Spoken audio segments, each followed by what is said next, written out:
Hello everybody, this is Fernando for the latest Cryptids of the Week video. Well, I don't really know what to make of this particular entry when it comes to this video. With regards to my series here, anytime I do a Cryptid of the Week, it's just basically from a random page entry. There's that random page button on the cryptidsofwiki.com, and the whole basis is whatever it lands on, I'll do the actual video on, unless it's something that I've done before, or in other certain circumstances where it's so much tiny information and there's not really much to discuss. So in this case, it did come across one that I was debating about whether to truly add it here or not, but on the basis of a random page and then going with whatever it suggests, I'll go ahead and I'll include it here. If there's one single caveat that I like, it's this. It's the fact that it has to do yet again with a very specific location that you can visit for this entry. You know me, I love very exact spots that you can go see, and that way hopefully you'll get to experience something along these lines. But it has to do with this. Not exactly sure again why it's considered a cryptid, but it's known as the Conde Estruch. I hope I'm saying that correctly, but it's not really a cryptid. It more long has to do with a man that lived a couple of 100 years back or so. So let's go ahead and let's talk about all the fascinating info associated with this entry, and then I'll delve into the location as well for your interest. So who was this Conde Estruch? Well, he goes by apparently various names. It's a mythology of sorts that is included in Spain. So the way it goes is this. He was either known as Conde Estruch, or he was also known as Arnold Estruch, or he was also known as Wilfred Estruch. And if he wanted to add one more, he could also have been known as Comte Estruch. I think that was more of a translation part on that one with regards to that last name. But he went through all these names, but for lack of a better term, he was also known as a count where he lived. He specifically lived in an area known as, basically where it's at, as far as Catalonia, Spain. So if you go by that location and you go by this spot here, you'll be able to see a very distinct spot, which I'll highlight more in a minute, but that is apparently where he could still roam to this very day, and I'll mention why. So in this case, this was a guy who lived a whiles back, like in the 12th century or so, and in the late 1100s, to be specific. He was ordered by the king at that time,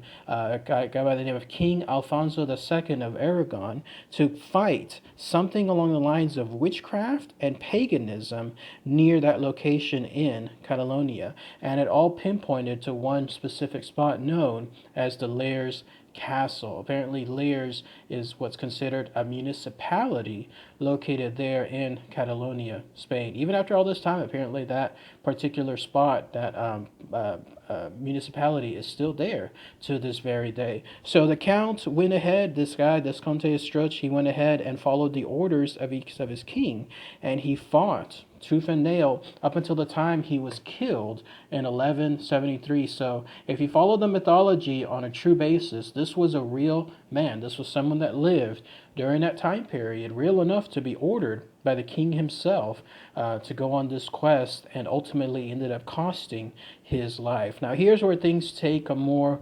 supernatural twist. Again, I don't know why this is considered more on the cryptid side, but it's listed there. So the way it goes, the way the mythology of this man goes, is he led a very unchristian life. The first thing that comes to mind is, considering how he looks, the first thing that comes to mind is he was someone that just was a huge womanizer, which probably, at that point would have been considered very unchristian-like. And so here he was essentially living that kind of debauchery, that kind of life full of hedonism and everything else that was just considered so wrong at that point. And so afterward, when he died, he came back to life, but not in a good way. Apparently, he came back to life as some kind of being, sometimes considered more along the lines of a demonic being. But if you read the information here that I'm about to mention, if you listen to it, then it sounds like he became more along the lines of a vampire. You see how this stuff is taking a lot of twists all of a sudden? Definitely far-fetched when it comes to the world of cryptids, but here in this case now it's delving more into ghost spirits on the demon side, or also on vampire or vampirism. Here's why. So when he came back to life, he started to terrorize all the villagers that were nearby that castle. So apparently he died at that Llers castle. That's where he was killed. And after he came back, then there was a village nearby, and that's where he began attacking them. Kind of ironic when you think about it, because he was there sent by the king to save that area, but then it turns out that he in turn became the monster himself. So he was attacking all these villagers, and then more importantly, he was targeting all the young women associated with those villages. And it ties into what it was like during his previous life when he was living, how he was also very, very fond of young women.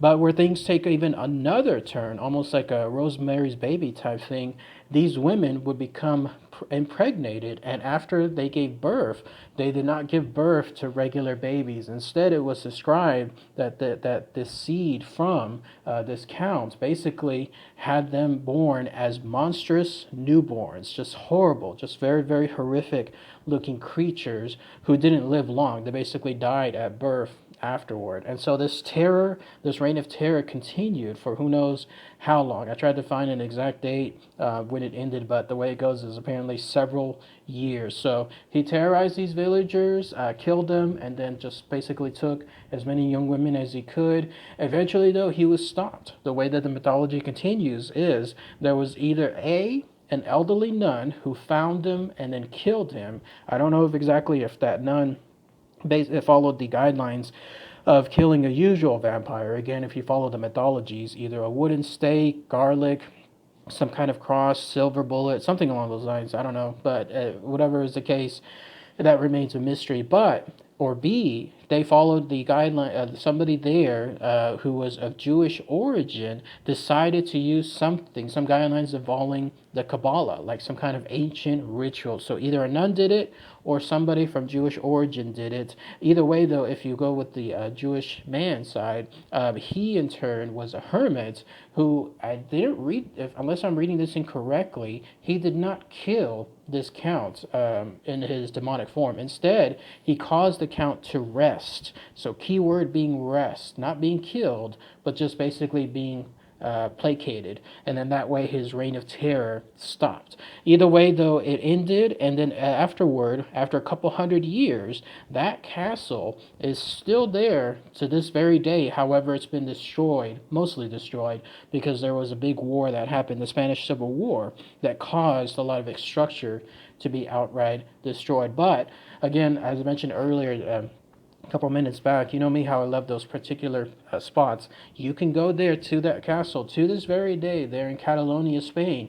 You can see this castle as you've seen some of these pictures here. Inspect it, go inside, and wonder to yourself, was this truly a spot where a real-life vampire was? You know, of course, about the story of Vlad the vampire, all the legends associated with him. Here's another one in this case that is actually considered one of the, not only the few Spanish myths with vampirism, but also one of the earliest, oldest tales there in European history. So if you wanted to go see another specific spot that could have held something along the lines of not just the birth of a vampire, but the death of a vampire, or whatever this thing was, whoever this count was in his afterlife, you can go there to that castle and experience it too this very day. And then if you follow the mythology about this hermit, this Jewish man who ended up actually just putting the count to rest, he may still be there to this very day, buried somewhere, just resting as is, until who knows, he may just be woken afterward. I'm just throwing all this out there because all of this is included there within the legend or mythology of this man, whoever he was, this Conde Estruch. So whether it's fascinating info to yourself, I find it fascinating. It'd be interesting to see if anyone lives near that area and can put more stuff or put more experiences if they travel to that spot themselves. So, but what do you guys think in this case, this quote-unquote cryptid, this Conde Estruch, a real-life man who again was ordered by this King Alfonso II, but to end all this bad things happening in that area, but he in turn ended up becoming the monster himself, whatever he was, whether it was a demon or whether it was a vampire or something else entirely different. And you can go there to this day and see those things there, the specific spot. I would love to. I would absolutely enjoy going to that spot there, and then maybe even taking a little relic, a little stone here or there, so that way I can post later on and show pictures and say this is from that mythical spot where a vampire or something along those lines could have been there to this day. But if anybody has been there, please post those comments below. It'd be great to share it with everybody. Maybe you know family members or someone else, anybody from Spain that happened to live there, relatives, whatever's the case. It'd be great to hear. Somebody's bound to mention something, because apparently, again, this is one of the oldest tales there and one of the more popular ones there in Spain too. So, all right, everybody. Thanks again as always. Take care.